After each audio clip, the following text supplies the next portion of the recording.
Welcome to my channel classes time 00। देखिए students, हम आपके लिए आज लाए हैं बहुत ही स्पेशल सवाल है। इसमें मोस्टली बच्चे गलती करते हैं। तो इस सवाल में ऐसा क्या है, आप सोच रहे हो बहुत इजी सवाल है, ये तो कोई भी कर देगा। भाई यही सोच उनको जो है ना, ऐसा लगता है कि बहुत इजी सवाल है, कोई भी कर देगा। बट बे बच्चे गलती कर लेते हैं जल्दी जल्दी में। उन्हें नहीं पता होता कि इसमें कौन कौन से रूल लगने हैं जिनके द्वारा इसको हमें सोल्व करना है। सोल्व करना मतलब सिंप्लीफाई करना है। तो कैसे सोल्व करेंगे इसको, हमें सोल्व करना है। सोल्व फॉर वाई, वाई के लिए सोल्व करना है इसको। तो देखिए सबसे पहले जो ये है ना कांस्टेंट टर्म है, इसमें कितनी टर्म्स हैं, ये एक इक्वेशन है, इसमें टर्म्स हैं थ्री टर्म्स हैं। एक तो 10 हो गया, दूसरा 3y और तीसरा है 20। ठीक है नहीं, सिंगल तो कितनी टर्म्स है इसमें, 3 टर्म्स है। तो पहले हम जो कांस्टेंट टर्म्स हैं, जो लाइक टर्म्स है, उनको एक और ले जाएंगे। कांस्टेंट टर्म को कहाँ ले जाएंगे, इक्वल के बाद। ये तो सभी जानते हैं कि जल्दी जल्दी में क्या किया कि 3y से लिख दिया। देखो इस 10 को उठा के इधर ले गई, तो इस 10 का जो साइन है 10 से पहले क्या है, 10 के पहले जो होता है ना वो उसका साइन होता है। किसी भी टर्म का साइन उसके पहले होता है, कोई भी टर्म हो उसका साइन उसके पहले होता है। 3y के पहले माइनस है, निगेटिव नंबर वो है, तो निगेटिव साइन है। ठीक है, और 10 के पहले कोई साइन नहीं, तो क्या है, ये पॉजिटिव साइन होगा। तो जब हम 10 को इक्वल के बाद ले जाएंगे 20 की तरफ, तो 20 की तरफ ये क्या लिखा जाएगा, -10। ठीक है, यहाँ तक तो ठीक है, कोई दिक्कत नहीं। बाद में क्या कर लेंगे आप ये काम भी कर लेंगे कि भाई 20 में से 10 को सब्ट्रैक्ट कर दिया, बड़ा इजी है, 10 आ गया। यहाँ तक भी ठीक है, यहाँ तक भी ठीक है। लेकिन इसके बाद क्या करते हैं बच्चे, गलती कर देते हैं। फिर क्या करते हैं कि जब इसको उठा करके, हमें चूंकि इक्वल से पहले क्या लेना है, वाई। हमें सोल्व करने का मतलब है, हमें इसमें वेरिएबल क्या है, इसमें वेरिएबल y है, तो हमें लास्ट में लाना है y is equal to y किसके इक्वल होगा, मतलब इक्वल के पहले केवल y को रखना है, बाकी सब चीजों को सभी को उठा करके इक्वल के बाद ले जाना है 1 बाई 1। तो y के पहले देखिए इस लाइन में y के पहले क्या है, -3 है। तो कुछ बच्चे क्या करेंगे कि इसको जो है, या तो कुछ ऐसा करेंगे कि -3 है तो इधर ले जाके क्या करेंगे 10 + 3 लिख देंगे।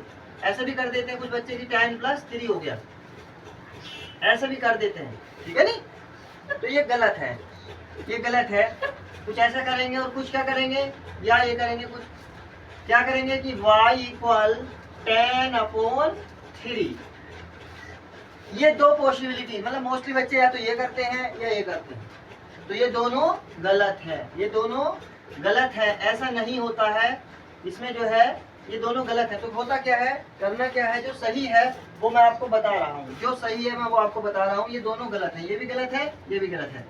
तो सही कैसे होगा, कौन सा रूल लगेगा इसमें जिससे कि ये सही हो जाए। तो क्या करना है कि y के पहले जो -3 है, ठीक है, y और -3 के बीच में जो साइन है वो मल्टीप्लाई का साइन है। ठीक है, इन दोनों की मल्टीप्लाई हो रही है। तो इस -3 क्या है, ये कोफिशिएंट है। ये -3 क्या है, ये कोफिशिएंट, y का गुणांक है। हिंदी में एक तो गुणांक बोलते हैं, y का गुणांक है। तो जब हम गुणांक को ले जाते हैं ना, तो जो उसका अपना साइन होता है उस नंबर का, गुणांक मोस्टली क्या होता है भाई, नंबर ही होता है। तो जो उस नंबर का साइन होता है वो चेंज नहीं होता है। वो नंबर जो है कर क्या रहा है ना, क्या कर रहा है, गुणा ही कर रहा है ना इसको y को। तो उधर जाके क्या करेगा, यानी मल्टीप्लाई कर रहा है। तो इक्वल के बाद जाके क्या करेगा, ये 3, यानी 3 नहीं -3 क्या करेगा, डिवाइड करेगा। डिवाइड मतलब कहाँ लिखा जाएगा, डिनोमिनेटर में लिखा जाएगा। तो ये होता है, ये सही है। बस अब इस माइनस को आप कहीं भी लिख सकते हैं, एक माइनस है, इसे आप अंश में न्यूमरेटर में भी लिख सकते हैं और इस अपॉन वाली लाइन के पहले भी लिख सकते हैं।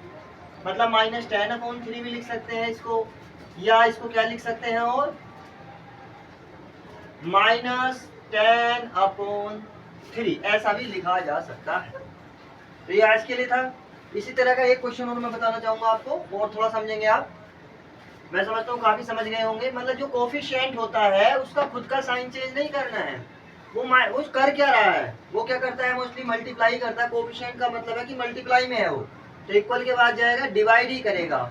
बट उसका जो अपना साइन होगा, माइनस है तो माइनस रखना है, प्लस है तो प्लस रखना है, वो चेंज नहीं होता है। साइन चेंज होता है केवल टर्म का। जो टर्म होती है, जब पूरी टर्म को उठा के ले जाते हैं दूसरी तरफ, तो उसका साइन चेंज होता है, कोफिशिएंट का साइन चेंज नहीं होता। कोफिशिएंट जो करता है, क्या करता है, कोफिशिएंट मल्टीप्लाई करता है, तो इक्वल के बाद जाके उसको क्या करेगा, डिवाइड। अब एक क्वेश्चन से और आप समझिए, दूसरा क्वेश्चन आपके सामने है, थोड़ा सा और क्लियर होगा आपको।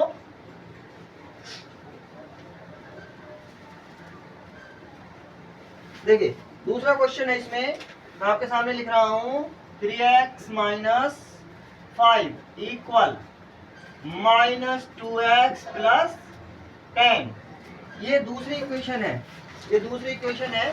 तो इसमें क्या करना है, जैसा आप समझ सकते हैं कि भाई इसमें x है, वेरिएबल क्या है इसमें x, तो हमें क्या करना होगा कि जो x है, जो वेरिएबल है, जो वेरिएबल वाली टर्म्स है, जो वेरिएबल टर्म्स है, ठीक है, तो उनको हम इक्वल के पहले लिखेंगे, और जो कांस्टेंट टर्म है, ये कांस्टेंट टर्म है जिनमें x नहीं है, वे कांस्टेंट टर्म है, उन्हें इक्वल के बाद।